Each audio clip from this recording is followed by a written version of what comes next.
يا نفس إن لم تظفري لا تجزعي.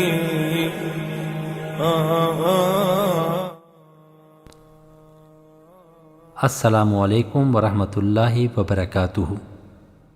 حضرت سلمان رضی اللہ تعالی عنہ فرماتے ہیں کہ حضور نبی کریم صلی اللہ علیہ وآلہ وسلم نے شعبان کی آخری تاریخ میں ہم لوگوں میں بیان فرمایا، اے لوگو، تمہارے اوپر ایک مہینہ آ رہا ہے جو بہت بڑا اور مبارک مہینہ ہے، اس میں ایک رات شب قدر ہے جو 1000 مہینوں سے بڑھ کر ہے۔ اللہ تعالیٰ نے اس کے روزے کو فرض فرمایا ہے اور اس کے رات کے قیام یعنی تراویح کو ثواب کی چیز بنایا ہے۔ جو شخص اس مہینے میں کسی نیکی کے ساتھ اللہ کا قرب حاصل کرے وہ ایسا ہے جیسے کہ غیر رمضان میں فرض ادا کیا، اور جو شخص اس مہینے میں کسی فرض کو ادا کرے وہ ایسا ہے جیسے کہ غیر رمضان میں 70 فرض ادا کیے۔ یہ مہینہ صبر کا ہے اور صبر کا بدلہ جنت ہے، اور یہ مہینہ لوگوں کے ساتھ غمخواری کرنے کا ہے۔ اس مہینے میں مومن کا رزق بڑھا دیا جاتا ہے۔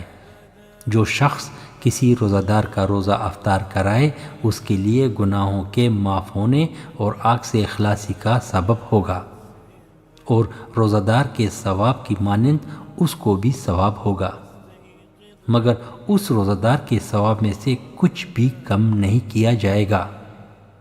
صحابہ رضی اللہ تعالیٰ عنہ نے عرض کیا، یا رسول اللہ، ہم میں سے ہر شخص تو اتنی طاقت نہیں رکھتا کہ روزہ دار کو افطار کرائے۔ تو آپ صلی اللہ علیہ وسلم نے فرمایا کہ پیٹ پر کھلانے پر یہ بات موقوف نہیں، یہ ثواب تو اللہ تعالیٰ ایک کھجور سے بھی کوئی افطار کرا دے یا ایک گھونٹ پانی پلا دے یا ایک گھونٹ لسی کا پلا دے اس پر بھی مرحمت فرما دیتے ہیں۔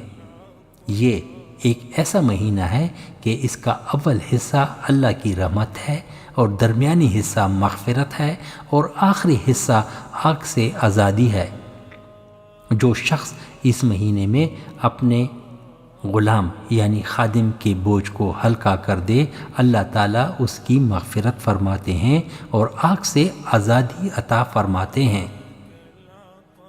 اور اس میں 4 چیزوں کی کثرت رکھا کرو جن میں سے 2 چیزوں سے تم اللہ کو راضی کر لو گے، اور 2 چیزیں ایسی ہیں کہ جن سے تمہیں چارہ کار نہیں۔ وہ 2 چیزیں جن سے تم اپنے رب کو راضی کرو گے وہ کلمہ شہادت اور استغفار کی کثرت ہے، اور دوسری چیزیں یہ ہیں کہ جنت کی طلب کرو اور آگ سے پناہ مانگو۔ جو شخص کسی روزہ دار کو پانی پلائے اللہ تعالیٰ قیامت کے دن میرے حوض سے اس کو ایسے پانی پلائیں گے جس کے بعد جنت میں داخل ہونے تک اسے پیاس نہیں لگے گی۔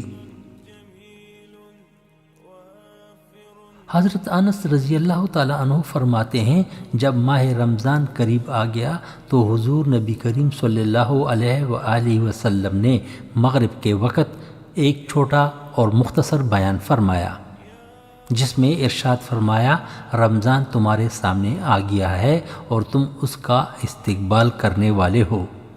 غور سے سنو، رمضان کی پہلی رات میں ہی اہل قبلہ یعنی مسلمانوں میں سے ہر ایک کی مغفرت کر دی جاتی ہے۔ حضرت علی رضی اللہ تعالیٰ عنہ فرماتے ہیں، جب رمضان المبارک کی پہلی رات ہوئی تو حضور صلی اللہ علیہ وسلم نے کھڑے ہو کر اللہ کی حمد و ثنا بیان کی اور فرمایا، اے لوگو، اللہ تعالیٰ نے تمہارے دشمن جنات یعنی شیاطین سے خود ہی نمٹ لیا ہے، کیونکہ انہیں قید کر دیا گیا ہے اور تم سے دعا قبول کرنے کا وعدہ بھی کیا ہے، اور فرمایا ہے کہ مجھ کو پکارو میں تمہاری درخواست قبول کروں گا۔ توجہ سے سنو، اللہ تعالیٰ نے ہر سرکش شیطان پر 7 فرشتے مقرر فرما دیے ہیں اور وہ رمضان ختم ہونے تک چھوٹ نہیں سکتے۔ غور سے سنو، رمضان کی پہلی رات سے لے کر آخری رات تک آسمان کے تمام دروازے کھلے رہیں گے اور اس مہینے میں ہر دعا قبول ہوتی ہے۔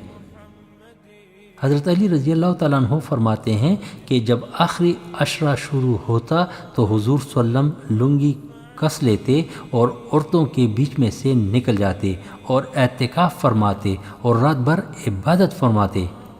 کسی نے پوچھا لنگی کسنے کا کیا مطلب ہے؟ حضرت علی رضی اللہ تعالیٰ عنہ نے فرمایا ان دنوں میں عورتوں سے جدا رہتے۔ صلى عليك الله يا علم الهدى يا مصطفى يا خير كل مشفع اللهم صل